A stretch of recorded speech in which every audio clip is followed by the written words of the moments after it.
Let's read.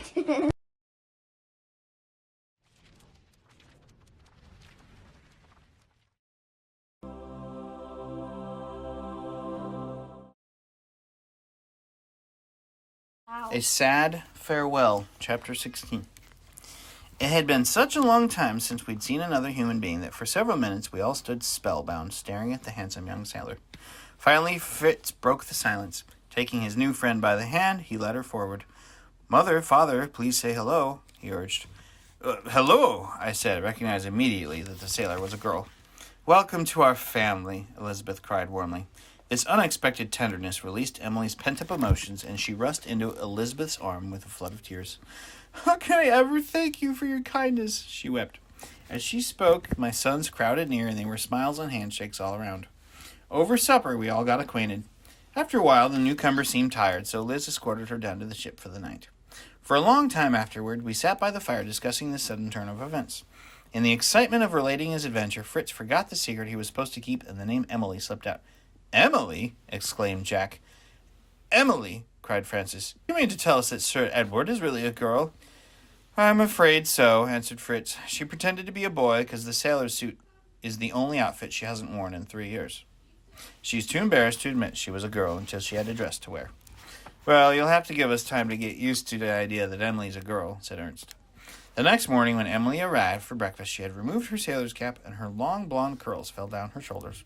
My sons were completely tongue-tied in the presence of such a beautiful English girl.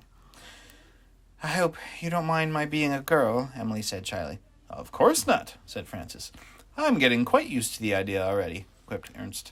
"Everyone is delighted," said Fritz. "Now we're just anxious for you to see Felsenheim. You're going to like it there."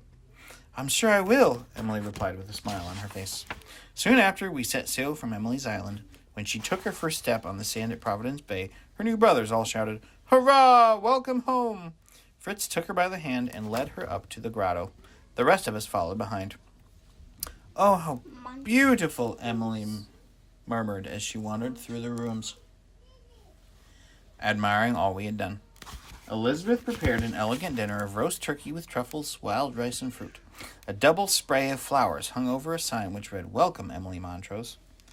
As we lingered over dessert, Emily, who seemed more at ease with us now, told us more about herself. "I was born in India of English parents," she began. "But my mother died when I was 3. I was raised by my father, an officer in the British Navy. When he and his regiment were ordered back to England, we sailed on separate ships. It's a rule that women cannot ride on a battleship in time of war, so I boarded a ship whose captain was a good friend of my father. After a few days, we ran into a storm and were shipwrecked. Like you, I made my way to this island, but I lay on the beach for a long time near death. When I woke, I ate shellfish to regain my strength. My training in sports enabled me to build a sturdy hut with a framework of stout poles and bamboo, walls woven with reeds, and a thatched roof of palm leaves and clay. I tamed and trained a cormorant to spear fish, strike down birds, and catch geese, rabbits, and other small animals. So I've never gone hungry or lacked for companionship. At all times I kept a fire burning at the end of the reef, hoping to attract a passing ship. Now I'm lucky enough to be living in your lovely home." "We think we're the lucky ones," Elizabeth said, "for we have a new daughter." "And we have an adopted sister," cried Francis. "Now our life's really complete." Our life went on pleasantly for some time until one day when something happened to change this peaceful existence. On a trip to Shark Island, Jack and Fritz mischievously set off several cannon blasts. To their surprise, they heard an answer in the distance. Wide-eyed, they returned to inform me of this strange happening.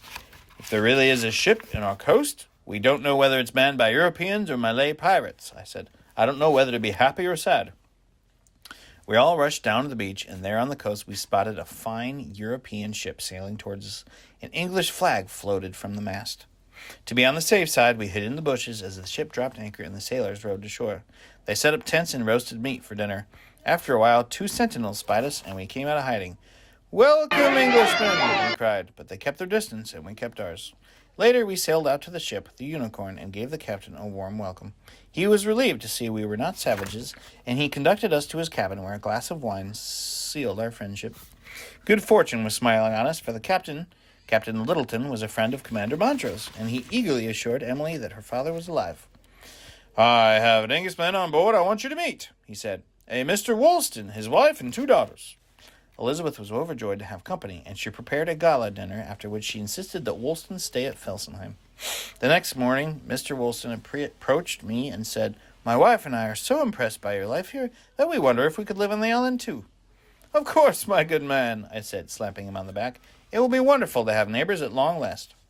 Despite my delight at the Woolstons' decision to become citizens of our island, I began to wonder just how wise it would be for my children to live here forever. Although Elizabeth and I had no desire to return to Europe, I thought our son should at least be offered the opportunity. I gathered my family together and discussed the matter with them honestly. Ernst and Jack immediately stated that they were content here, but Fritz fell silent. After a bit, he confessed that he and Francis would like to sail back to Europe together. For 8 days, the Unicorn remained at anchor while we packed a valuable cargo of pearls, spices, furs, and ivory for our sons to sell in Europe. And then came the day when the ship was to set sail. A cannon blast announced the hour of departure. After many handshakes and tender hugs, Fritz and Francis climbed aboard. They stood on the deck, waving goodbye. "Have a good trip," we cried as the Unicorn slowly slipped away. We watched until the ship was merely a black speck on the horizon. "Goodbye, my sons," Elizabeth and I whispered, brushing the tears away. It was a sad moment, for we knew in our hearts that we had said our last farewell to Europe and our beloved Switzerland.